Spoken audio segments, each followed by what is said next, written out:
My mom told me not to talk to strangers on the internet, but I'm glad I didn't listen. We are the Certified Noonas, your sisters in the love of Asian entertainment. Hi, I'm Amanda. And I'm Natalia.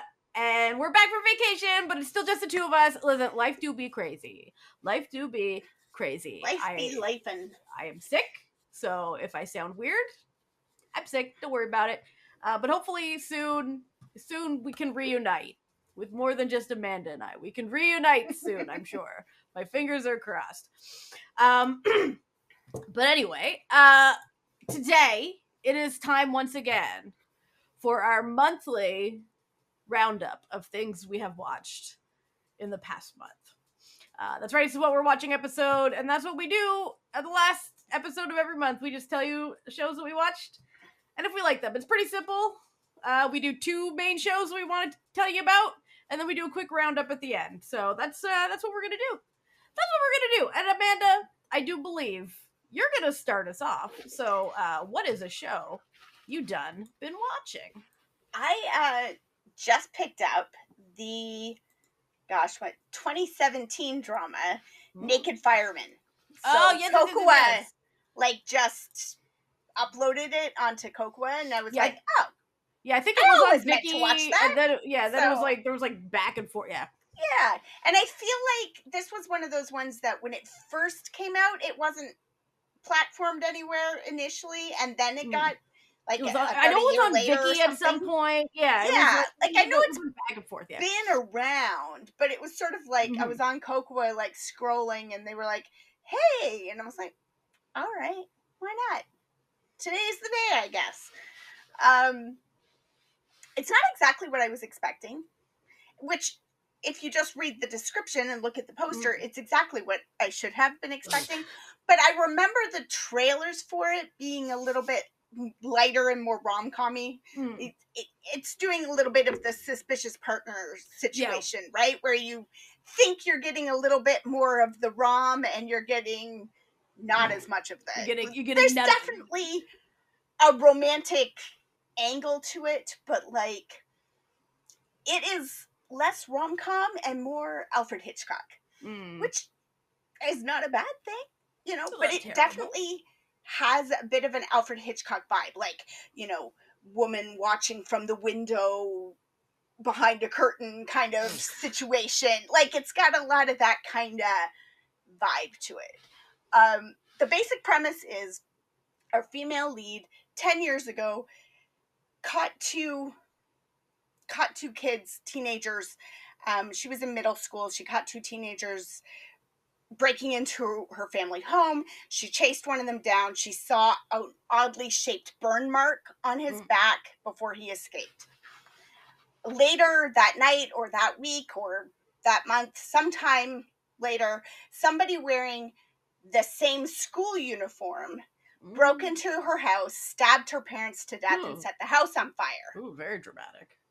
She has just begun to recover these memories now, 10 years later, with the help of a therapist. And so she's an art student. She quits school. She's also very rich. Her parents were extremely rich. Her aunt moved in to take care of her, but has been basically just sponging off of her for the last 10 years, living large off of the wealth. And so she has quit school and now basically is just doing her art, but under the guise of she's looking for nude models of a certain age range in the hopes that she will find... You know what? That's a real long shot. That's a that real is long quite shot. A long shot. It's like, yes, I feel like a lot of arsonists would be really into, I don't know, nude modeling. Right. So bit of a reach, but you know what? The weirder things have happened, I guess. She's hopeful, okay? Like, all right, fine. And then that brings us to our male lead, who is a fireman. And he is a fireman who, as a youth, did have a checkered past. He was a bit of a ruffian, a bully, got into some bad stuff. And he was inspired by this fireman that he met to turn his life around Mm. and do good. He still has wicked temper issues. He's got anger management problems. But he's good at being a fireman. And his mentor has to take an early retirement because he is dying of cancer. And they can give him some treatments at their local town, city, whatever hospital. But there is a doctor in Seoul who can do a surgery that could save his life. But they need 10 grand. And they spent they didn't save for retirement. They put their kids through college. So, like, they don't have it. They need 10 grand. Well, this firefighter gets contacted by one of his nefarious youth buddies who's like, I have an idea. And he's like, no, your ideas are always Your ideas terrible. are the shit. They're terrible. I here. want nothing to do with it. Go away. And then he gets the news that, you know, his mentor could be saved with $10,000. And he's like, hey, what was your terrible plan? And will it make me enough money to save this man's life? So that's how, and the terrible plan turns out it's just, why don't you try, like, you can go for this audition, she'll pay you like $500 for showing up kind of thing if she doesn't hire you. If she does hire you, it's like a week of work and she gives you 10 grand and you're like, okay, like I could be naked for 10 grand for a week, like whatever, fine. I'm a firefighter. I got an It's fine. Don't worry. I'm not gonna worry about it. I'm not gonna worry about it. They do make there's a bit of a catch to it in that I guess as a civil servant in Korea he has like a morality clause in his thing, so like if it gets out that he was doing nude modeling he could get fired, so he has to kind of keep it quiet or whatever. You keep it on the DL. Yeah. So and this is all, I mean, it's only a 4-episode drama, so I'll try not to give too much of it away, but you learn very early on he has the same shaped burn mark on his back. So she is going to pretty quickly discover that he has this burn mark and decide in her head that that means that he is the person who killed her parents and tried to kill her. And she's going to do some Nancy Drewing and like get this guy caught. It's a bit of a leap. It's a bit of a leap, you know. And there are twists and turns going on, and there are other people involved in this, and there are mistaken identity situations happening, and so there is a lot going on, and it's not 100% clear. It's pretty clear who some of the bad guys are in this situation, and then there's some, you know, like questionable police officers, like the police officer who was involved with her case. And he keeps saying he'll help her, but when she has actual information, he's like, oh, honey, calm down, right? And you're like... Gross. But then he's also like, oh, it's so nice to meet you for coffee. We should have meals together more often. I'm like, ew, dude, like you started on her case when she was like 12. And I get it, 22 and like 32 is not like terrible, but like 22 and 12 was not on. Listen, like, it's a bit of a gross situation, you know? Like, it's just, and so you're like, can you trust this police officer? I don't know if we can, but we'll see. So, and there's, you know, can we trust the aunt? I don't think so, but we'll see. She's probably not evil. She's just not nice. And there's like a sort of mysterious, like, housekeeper lady who is around all the time and kind of, is she on the girl's side? Is she on the aunt's side? We don't know. So it's interesting. It's a little bit more, like I said, Alfred Hitchcock. Like it's got a little bit more of that mystery vibe to it than I maybe was expecting it to have. So, because, you know, sometimes these things, it's like, here, let me lay it all out for you, and then we're going to spend, the next 3 episodes just having them fall in love or something, and you're like, oh, okay.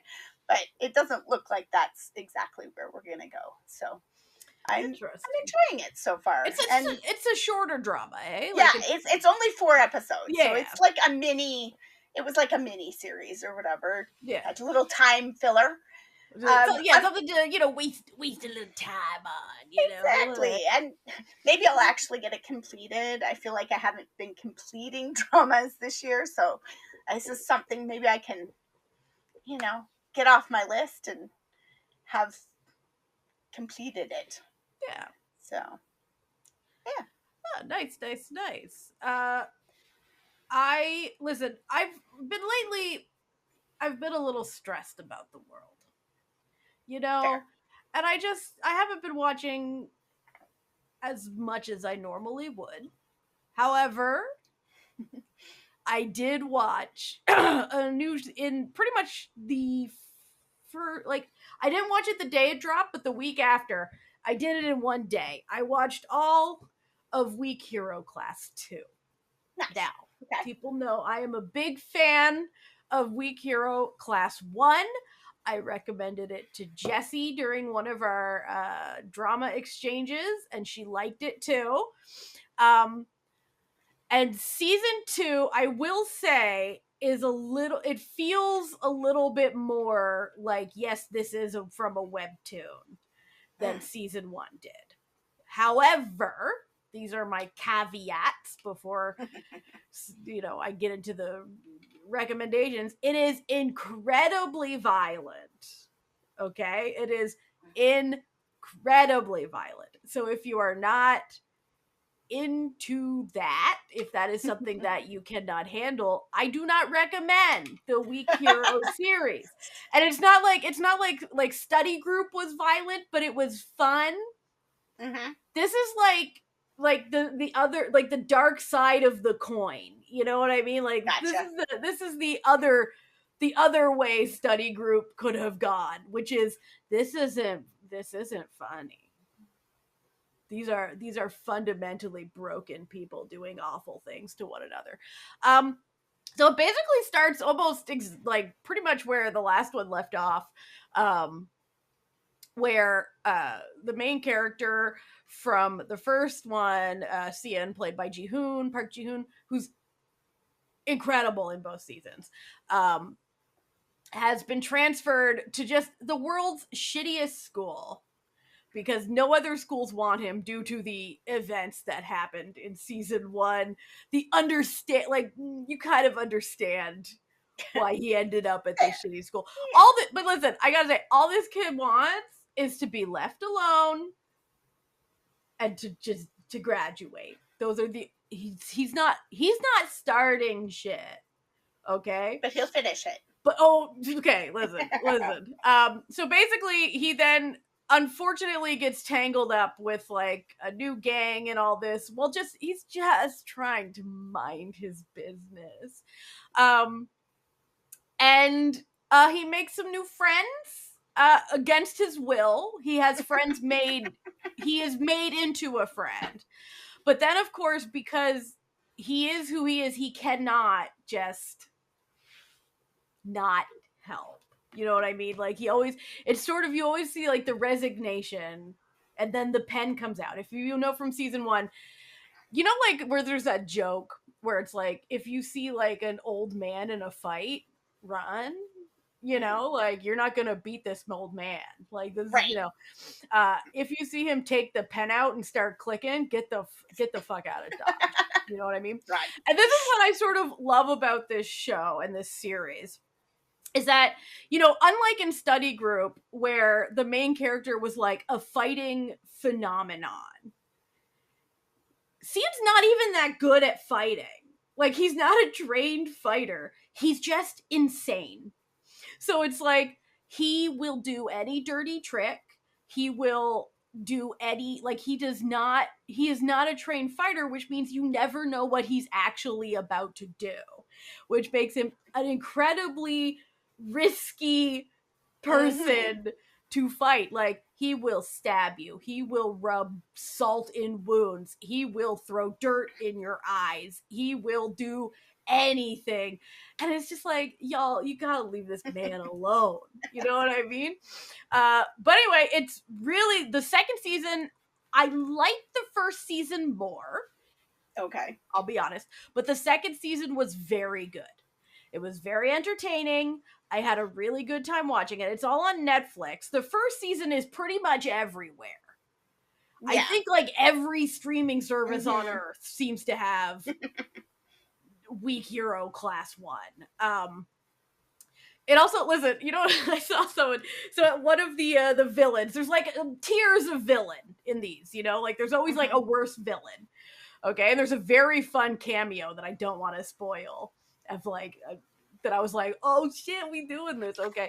But one of the villains is played by Lee Jun Young, and I swear to God, I saw like I saw a tweet on Blue Sky that was like, Lee Jun Young is like, you're never gonna predict my next move, because like every character he plays is so wildly different from the last character he played, even if there's shows going on at the same time. And he was very fun, very just liked being kind of evil, you know, like there's characters where it's like you understand their motivations, and then there's like villainous characters where you're like, oh, you're just kind of a dick, huh? Like you're just like, you know, nothing better to do. And it had Rio Un in it as like one of the new friends and playing an absolute dumbass, but like good. He's actually the one who's the good fighter in this, but he's not like a villainous character.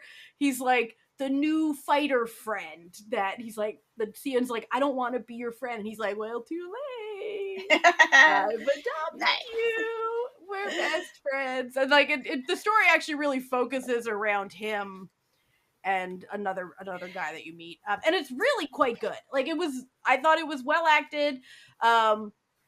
It was like well filmed.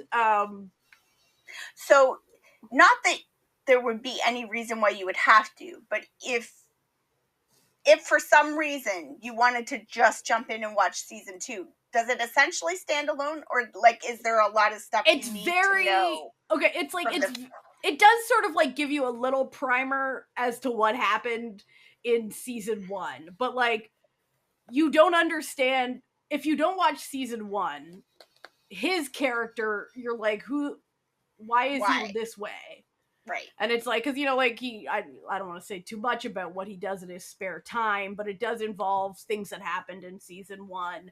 Okay. And so like it is very much a continuous arc story. So it's like, because you're following his story to not being, just because sometimes, you know, when Netflix does 2 seasons, it's just 2 halves of the same season. No, this was very much. Sometimes it is a separate season. Like this could is jump in, you know, like with this is the a separate season. Like it is the villains are different. The plot is different. Like it's a new group of people. The main thread is him as the main character between the two, but his character doesn't make that much sense if you haven't watched the first season, because you're like, why are you doing this? Like, why are you this way?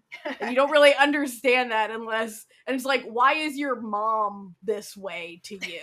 Like, you don't understand any of that if you haven't seen season 1, because you're just like, this is just a mentally ill teen, and no one, why?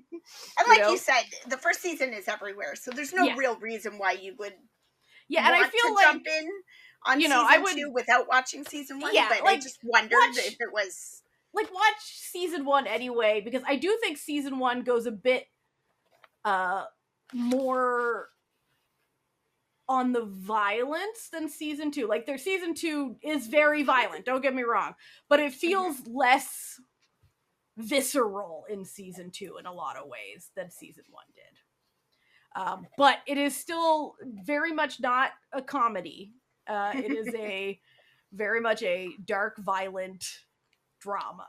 So if you do not like fisticuffs And when I say fisticuffs, that sounds like these are like normal no, these are the most dirty, fucked up fighting.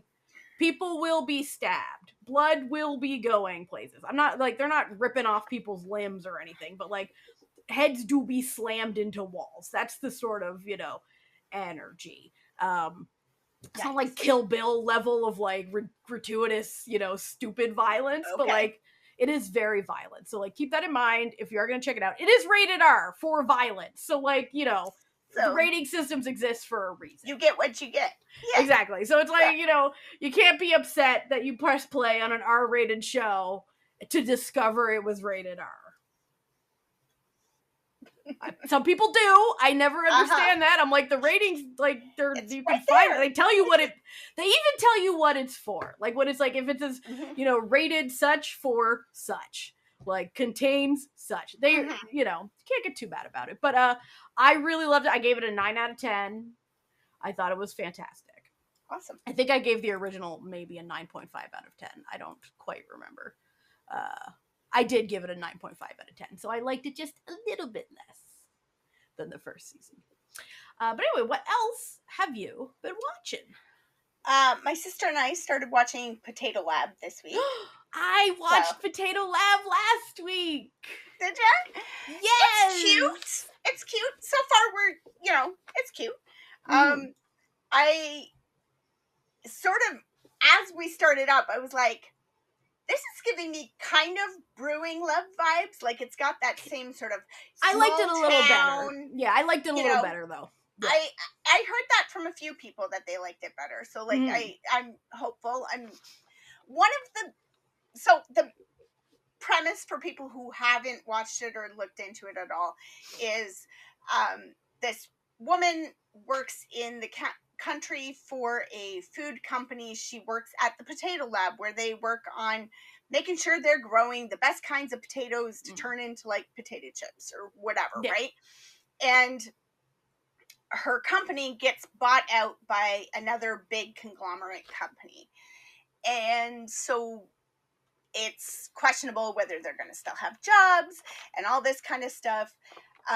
And the big company that bought the company is the company that she used to work for, and she has drama back at this other company. There's a man who he's a problem. Okay, he's a scrub. I know there's a scrub in her past. All right. Yeah. Boo. Boo. We've only watched 2 episodes, but it appears that he might have like left her so he could marry up kind of situation, which, he's going through a divorce now. Like, he's just not pleasant. We don't love him. We love him. The actor. Yeah, the actor does a really good job. He does a really good job. Like, but character-wise, not so great.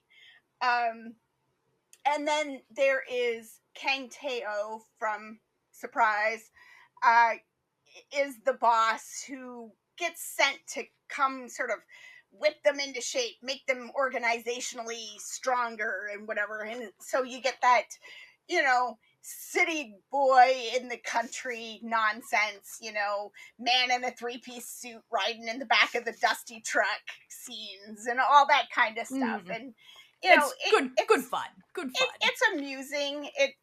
It's cute. It's fun. The one struggle that I'm really having with it is that all of the actors are in their 30s playing characters who are supposed to be in their 40s. They make a point of talking about how the female lead, who's a 31-year-old actress, is playing a 45-year-old. What? No, she's not. She's only like 37. Because later on they say she's only 36 or 7 because there's a whole thing about it. But because when they start it, they do this thing with these like Pokemon cards of them all, and it says that she's 45, and we're like, what the hell are you talking about? No, I think that must have been a typo because she's like 36 in it. Because later on they talk about the difference between the two of them in age, and she jokes that like, oh, you should have like, it's not my fault that you were born 2 years after me. You should have been born earlier if you didn't want me to. That makes a little bit more sense, but like, it's Yeah, no, a she's little not 45. weird because She's not 45. because No they way. said, but they also talk about how she's been working at the potato lab for 12 years and she worked at the other place for 6 years. No, she only worked. No, it's reversed, I think, because she was only working here for 6 years. I think there's something janky going on in these subtitles. That was in the subtitles. It kept saying she's been working at the potato lab for 12 years and that she was working at the other place for 6 years. I think there's been a mix-up because that, But like, later on in the show, you're talking about those two up. You're talking about she's been in this for 18 years and we're going, she's like 30. How could she have been in the business for 8? You know, it was just no, for sure there's a like, mix up somewhere because like later on in the show they do go through the timeline and like she's just like 36. Like she's not she's not 45. I mean, yeah, no, absolutely no way. Absolutely you could hire, no way. You know, older actresses to play their age, but that's just me. Whatever. The actress is great. Like she's very good. Lisa is great, and I love Kang Teo. I can't help watching this. I can't help some of these scenes thinking how great. Like I love Teo. I love him, but this feels like a Sung Hoon drama to me, and like Sung Hoon would have just like kicked it up. He does where you're like, ooh. No, he does do a really good job going forward. But like this does feel like Sung Hoon would have really ate the hell out of this. And Sung Hoon just has that like that weird vibe where he would be doing the exact same things that Teo is doing, and somehow it would be just a little bit funnier or a little bit like Sung Hoonier. I don't know, but like I'm like, ooh, imagine Sung Hoon in the back of this truck bed. That would be hilarious. Like, anyway, but Teo is funny. He's doing a great job. So I like, don't come after me. My sister and I watch a lot of Sung Hoon dramas together, and we so do. Listen, like, we're watching this. We do like a good Sung Hoon. We do like a good Sung Hoon moment, you know. But yeah, it's cute, and it's got like. She's living in a house with her like brother and her best friend, and then Teo's character, the boss, is like living in the guest house. So shenanigans, you know, it's sort of like forced cohabitation adjacent. Right. Well, it's because the brother's running a boarding house essentially. That nobody comes to because there's nothing in this area. The country with nothing. Yeah. And there's like great nonsense with the elders of the village and Kang Teo not understanding how old people work and like what he needs to do to like grease the wheels of village living and stuff like that. So it's very amusing. It's very easy to watch so far. Like it's very you know, there's drama and there's drama coming, but it's also very clearly a rom-com. And this is like very solidly in rom-com land. It is not, you know, it's never going to go so deep and so dark that you're like, can't get back from it kind of thing. Like it's not giving that vibe. So, and sometimes that's what you want. You just want something nice and easy. It's only 12 episodes, so my sister and I don't always get together, so it's nice to pick the shorter ones to watch. But yeah, we're enjoying it so far. It's getting the job done, and I'm, you know, I like a small town nonsense office drama situation. Me too. It's good times. So yeah, and then like the cast at the office is fun and. Yeah, they're cute and sweet. They got a lot of family vibes. It's nice. It's a cute little drama. It's good. I can see, you can definitely see how like the ex-boyfriend is going to start throwing a wrench in the works and stuff. Because he's also got like a rivalry with Kang Teo's character in the office and stuff. So like he already doesn't like this guy. And now he's like, I don't like that you're around this woman that I didn't want, but I don't want anybody else to have her either. Like, whatever, dude. Get a life, scrub. Right. Get a life, scrub. Run along, son. But so, I also watched another rom-com. I did, and it was also on Netflix. However, this one has a very misleading name, but it's due to Okay. it's due to a translational situation. It's called Ski into Love. So you would Okay. assume it was about skiing. Yes. It's about snowboarding. But Okay. apparently it's like the name for skiing and snowboarding are very similar in Chinese because it is a C-drama. So it is about snowboarding, but the title would make you believe it's about skiing, but it's not. It's about snowboarding. So the basic plot is there's this girl and she's a comic artist and she loves being a comic artist, but she has like a rich career mom who does not like her being a comic artist whatsoever. So she's like sort of, she's not very, like, she's sort of close to her mom, but like she didn't grow up with her mom was always working. So like she doesn't have like a super, right. Familial connection with her mom, but like she loves her mom. And she gets into a bit of a scandal. She gets framed for using AI in her. Dun-dun. Yeah. So she gets framed. So while trying to resolve this, she then finds out that not only her comic, but her like screen name that she does her comic under is now the intellectual property of the company who was publishing her comics. So they just replace her with her assistant. Really? Yeah. So she's like, you know what? But she's like super sweet and she doesn't really hold it against the assistant. She's like, listen, she needs a job. I understand. Like, she works really hard. So she's like, you know what I'm going to do? I'm going to go find something else to write a comic about. And I'm going to start from the ground up. So her and her friend, she finds out that there is an upcoming comic competition to like promote winter sports. So she's like, I'm going to go find out about winter sports. And then she sees this snowboarding video and she's like, I'm going to go with my best friend to this like resort town up north and we're going to learn how to snowboard and I'm going to learn all about snowboarding and write a comic about snowboarding. She's terrible at snowboarding. She meets an instructor there who finds her absolutely endearing because she is, and a little romance brews. And then you find out about, that he was like a snowboarding champion who retired after an accident, multiple accidents actually. And then he has a sister who is a double amputee in a wheelchair. So he's been not doing the pro circuit. He's been working as a snowboarding instructor to raise money to get her prosthetic legs. And it is very charming. It is a very charming little show.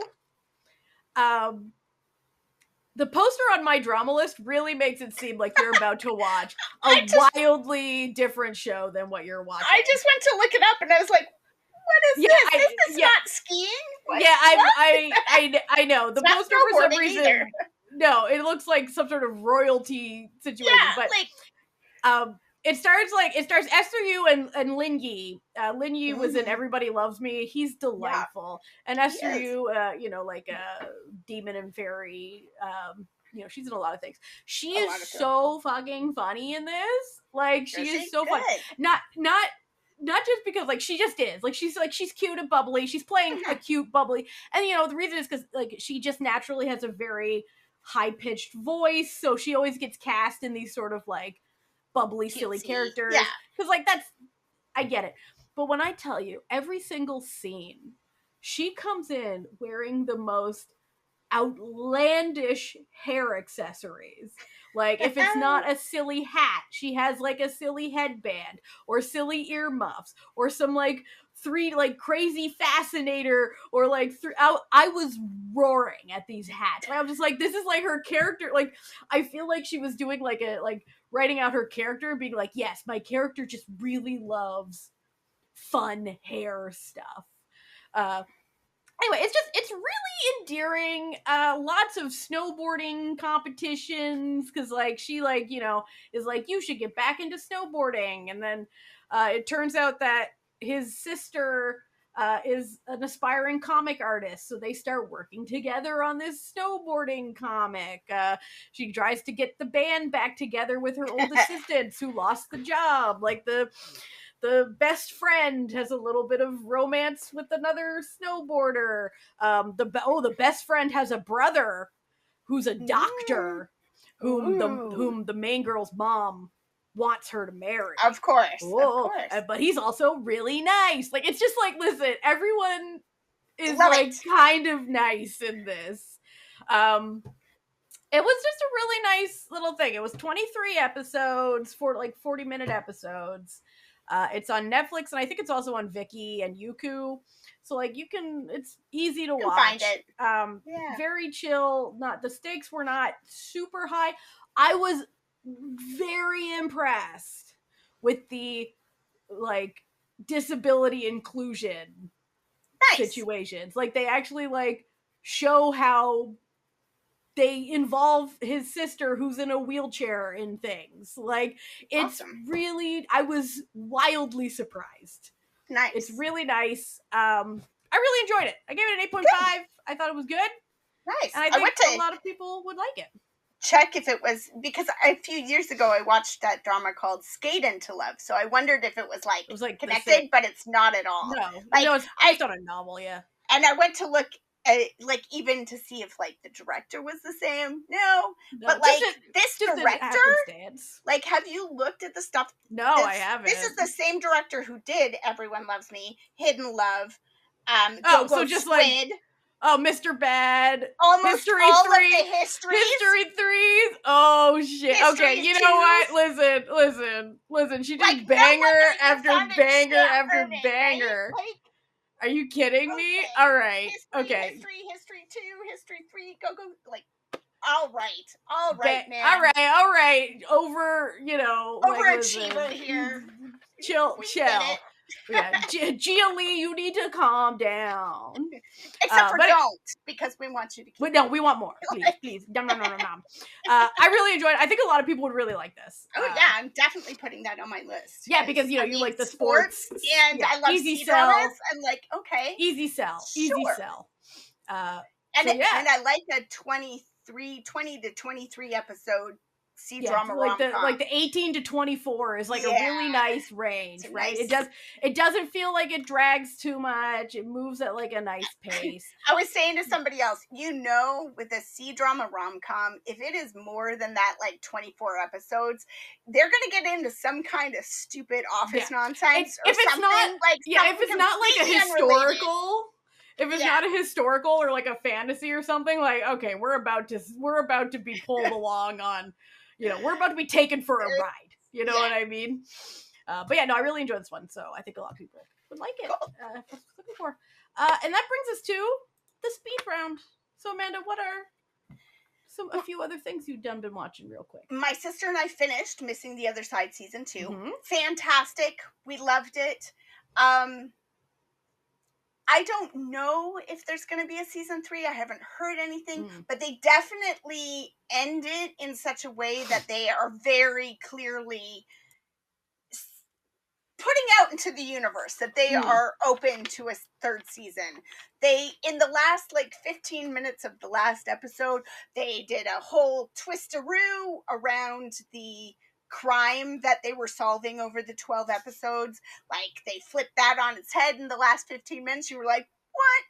And they introduced, so I had mentioned when I talked about it before that they introduced a third ghost village that was high-rise apartments in the middle of downtown Seoul or whatever. They introduced 2 more ghost villages in that last 15 minutes. They're hoping for a season 3. Right? They were like, listen, we have stories to tell. We will tell them if you let us. And please, somebody let them, because it's such a good series. I love all the characters. I love all the stories. It's just so good. It's so good. So, yeah, Loved it.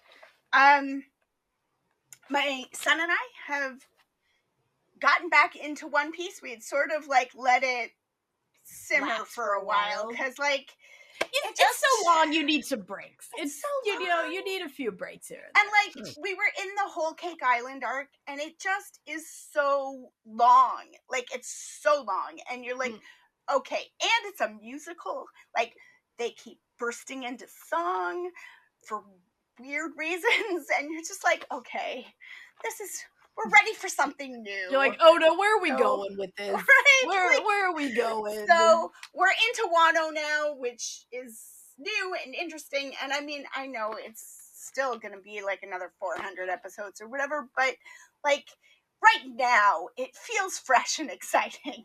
I'm sure we will hit a point where we're like, okay, we're done. Something new now, please. But like for now, we're excited. We're enjoying. We're excited to see the characters like they split up before the Whole Cake Island arc.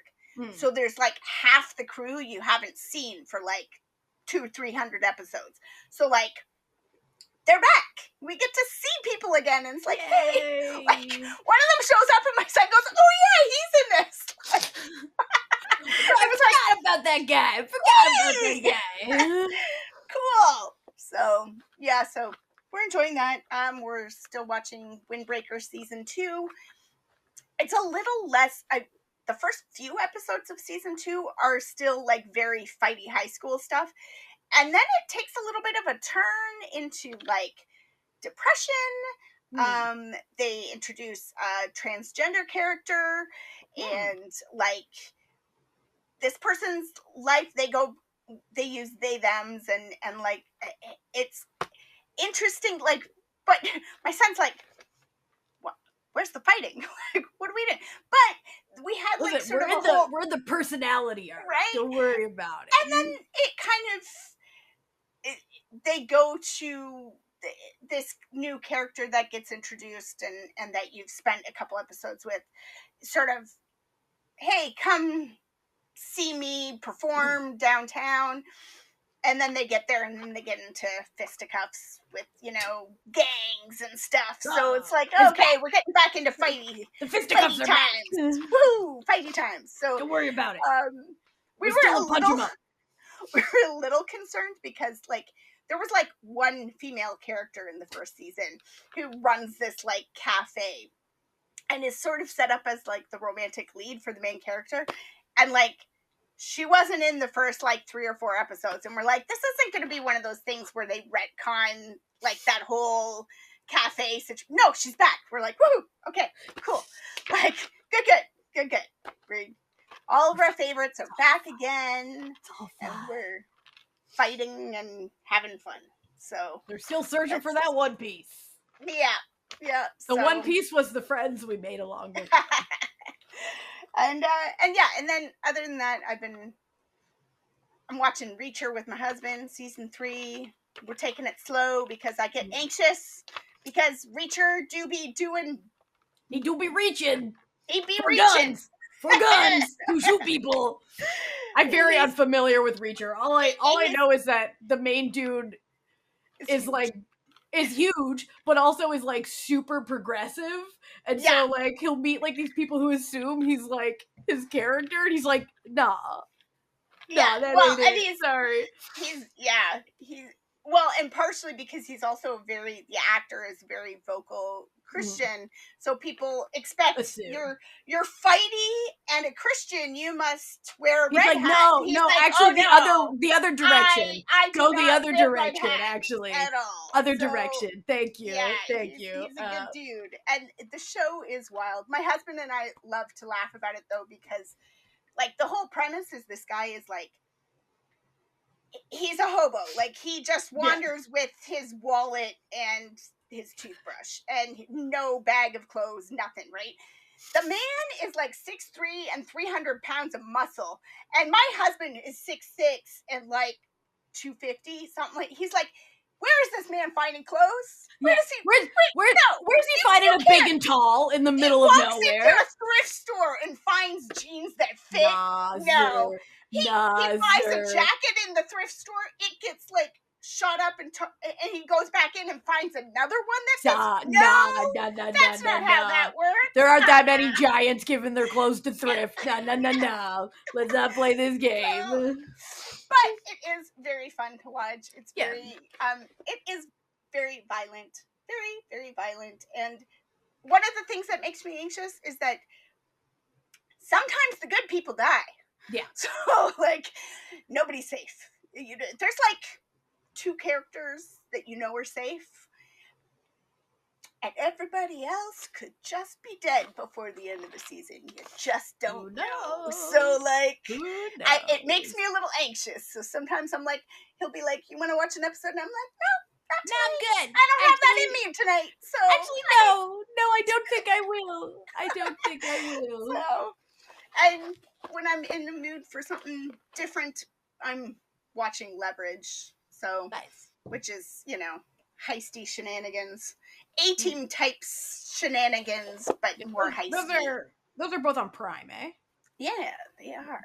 So, so I'm enjoying it. Sometimes you need, when you craft, sometimes you like to have English things. Yeah. So that when you don't look at the screen, you still know what's going on. Yeah.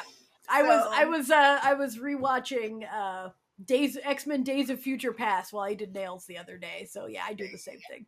Because my son, we've sort of swapped over. Don't kill me, but we've swapped over to dub for our One Piece because my son and I are like doing stuff. So I don't judge people on dub versus sub. I prefer a sub. I can't hear without my subtitles, like. Yeah, well, that's the thing. We've got the subs on anyway, but like, yeah, sometimes I don't it's judge. nice I don't be judge. able to catch. Those dubbing voice actors worked really hard. Oh, they're doing a great job. It's one thing that's funny is I was talking to somebody about it, and she was saying being a One Piece fan for a long time, she said it feels like the language, there's a lot more swearing now than there used to be. And I said, we thought so too, but we just recently switched to the dub, and I know sometimes the dub, like American situations, they'll add, like they'll make it more, instead of the darn, they'll go damn. Except that the thing was, it probably was a swear word in Japanese, but the subtitles just translated it as darn, because there's not really a one-to-one swearing, like. This person I was talking to says she's always listened to the dub, and she said it is getting a little more sweary. It's not just us. And we were like, okay, whatever. Like, it's not bad. It's not like, they're not throwing F-bombs every word.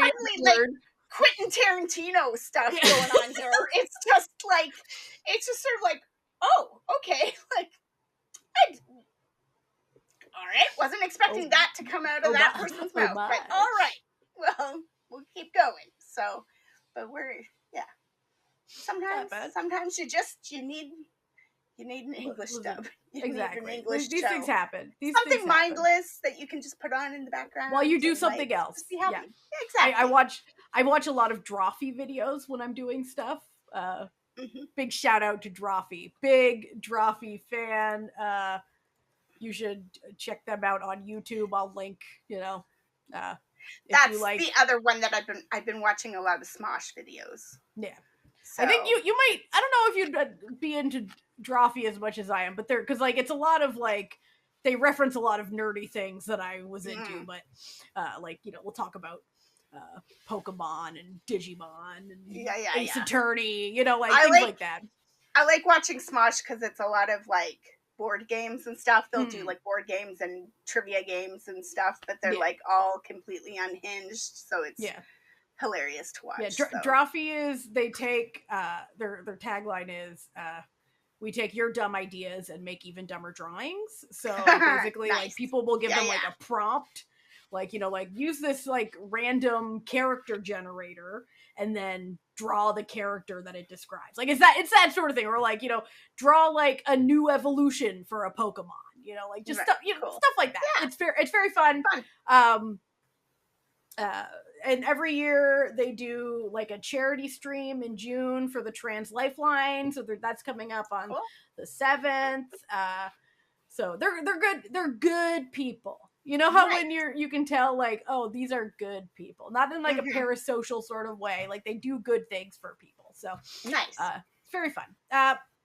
Sky told me I should check out Trauma Code on Netflix, and she was Mhm. correct. Nice. Fucking obsessed with this show. It is so much fun. If you do not like graphic surgery content, if that is something that grosses you, it does gross me out, but I can like handle it. Like if you can't handle that, do not watch this show. It's Don't like pass go. 50% graphic surgery content. It's basically like, what if a doctor was actually a superhero, but his superpower was just surgery? All right. And that's basically how I can describe it. And he makes himself a problem to a hospital's budgetary committee. Like that's the plot of this show. It's right. very fun. Ju Ji-hoon is so charming as I love him. a rakish sort of devilish master surgeon with a mysterious past. You know, like it's fun. The show, it's 8 episodes. I hear it did very, very well. I have 1 episode left. I was just watching it before we came to record this. And I love it. I love it. It's good fun. It's good fun. I've been keeping up with Leap Day. I gotta watch this week's episode that I haven't yet. This show is on track to be my favorite show of the year. It's on YouTube. But if you're not into like, it's very Final Destination-y. Like if you listen to our Leap Day episode, that's continuing. The Final Destination vibes are continuing. It's so good. It's so good. I'm still watching My Stubborn, despite the fact it still doesn't really have a plot outside of, my God, this man is an HR violation. That's like... What one was that? What show? My Stubborn on IGE. Oh, yes, right. Okay, yeah. Yeah, it's the one that starts out with him jerking off in a garden. It continues. Listen, I'm 5 episodes in, and that shenanigans has just continued. Like, they're living together now. Like, it's exactly what the first episode told you it would be. Okay? Don't watch it around children. That's all I have to say. All right. I, of course, am still watching The Next Prince. Obsessed. So good. I love it. Obsessed. Well, I'm not really a good judge of character. I'm a little biased. For The Next Prince. I love it. I'm also watching Pit Babe 2. It's fun. It's just as stupid. It's just as stupid and fun as the first season. A lot of people are like really mad at some of the plot points, but I'm just like, dude, like, come on, just let the show unfold. We're all having a good time. I'm happy to report they did not remove the Omegaverse stuff. That is still there. Nice. There was a rumor that the author didn't want it. I didn't care. They're like, we own the rights to this. Omegaverse stays. They're still gonna call each other mommy and daddy for some reason. I feel like it's cringe. I love it.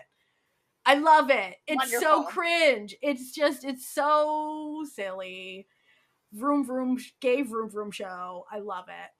I'm also watching Sweet Tooth Good Dentist. Very cute, very harmless. Jimmy showed up. I'm a little bit behind. I'm also still about to finish Top Form. I'm like 2 episodes left of that. Really enjoying that. That's on WeTV. And of course, my endless quest into being the world's topmost watcher of vertical dramas has continued. I've been trying to cut back on them, but like they're addictive. And I normally like, cause see, the thing is, most of them are not very good. Okay, but every once in a while, every once in a while, you watch one, and I'm not gonna say it's good. There have been like a few that I'm like, oh, that's genuinely was a really well done, enjoyable story. But every once in a while, you watch one, and you're just like, you know what? I feel like the writer was cooking a little, but like has been, sort of stuck in the vertical drama low budget format, but like this writer was cooking. I watched one yesterday. It was literally yesterday from when I'm recording this. That starts out, and it's like, this was so unusual. Okay, they're in like a zombie apocalypse, Yeah, okay, so you see, already, it's cooking. And, like, that's new. this girl, she has, like, a sword. She's part of, like, a military unit. They're killing zombies. She gets bit. They're like, we don't know if you'll turn before we can get you back for, like, the anti-zombie serum, so we're just gonna abandon you here. We'll come back for you. They don't come back for her. This other guy shows up from, like, another district, okay? That's what they're calling it. And it's like, you can, like, come with us. But then it turns out, listen, this is where I was like, damn, what are we cooking here? What are we doing? He's psychic with magical fire powers? What? Yeah, no, and then it's just like, there's also, like, elemental magic. I was like, damn, what are we doing? How did they what not are we give them doing? Full screen? Like, come on! Like, listen, the special effects were as incredible as you can imagine. But I was like, damn, like, we cooking here. We're cooking with gas, you know? And I genuinely was like, damn, this was fun. So every once in a while, one will get you. A lot of them are terrible. Like, they're just like, this is just the story of a pseudo rapist and his put upon wife. Like, that's, you know, and you're just like, all right, okay, this many rich, handsome single men in their early 30s can't be getting drugged and having sex with, like, a 22-year-old. This can't be a thing that's happening this often. There can't be that many. It can't be that many. But yet, listen, these dramas, a lot of them have, like, a weirdly pro-life stance that I'm like, okay, like, this is, like, I get that China's like, yeah, keep getting married and having babies, but, like, a little weird. But listen, and a lot of them, they'll be, like, set in, like, the 70s and have a lot of historical revisionism. But, like, listen, like, the thing is, that's not just China that does this, so I can't cast too many aspersions. But, like, if you know, like, the basic things about Chinese history, you're watching them and you're like, ooh, I don't think that's quite what was going down, you know. But listen, you know, I see what's happening here. Yeah. But anyway, they're on YouTube. You can find them. They're not hard to find. I'll link on our, like, page, on this episode post. I will link my official the official playlist of the ones that I think are okay watches. We're entertaining watches that I update every time I see one that I'm like, okay, what this was. Either they're, like, so wacky that I'm just like, hey, or they're, like, just, I thought they were fun, you know. So I'll link that that'll be on our, like, episode post. Sometimes that's all you want from entertainment, is to just want it to be entertaining, right? Yeah. And on that note, I hope that we entertained you in this past little episode. We'll be back next week with a new one. How many Noonas? I don't know, man. Hopefully more than just us, but who's to say? Life do be crazy, but I think it'll be at least us. Yeah, probably. So, you know, the Canadians will be here probably. So anyway, we hope you have a fantastic week.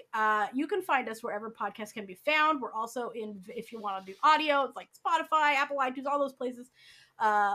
Also, if you would like to see us in video for some reason, we are on YouTube. You can find our YouTube channel. And if you want to see links, time codes, and even listen to us in audio, you can go to our website, certifiednoonas.com. That's every single episode we've ever done.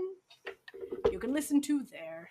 And if you want to support this podcast like the incredible people who do, you can go to patreon.com/certifiednoonas and join the Certified Found family. They're a found family on the web. We love them and we think they're great. But, like, don't feel like you have to support us monetarily. I know, like, times are tough with the budgets and stuff, but if you want to, please do. If you don't, maybe send our link to, you know, another listener, someone who might find some joy from listening to us. Anyway, we hope you have a fantastic week. As always, stay healthy, wash your hands. Measles is going around, my friend, so please wear a mask when you go out. Carry hand sanitizer. Wash your hands when you get home. You do not want to get measles. Think of your immunocompromised and disabled brethren. And, you know, mask up, wash your hands. And as always, keep enjoying Asian entertainment. We'll see you soon. Bye. Bye.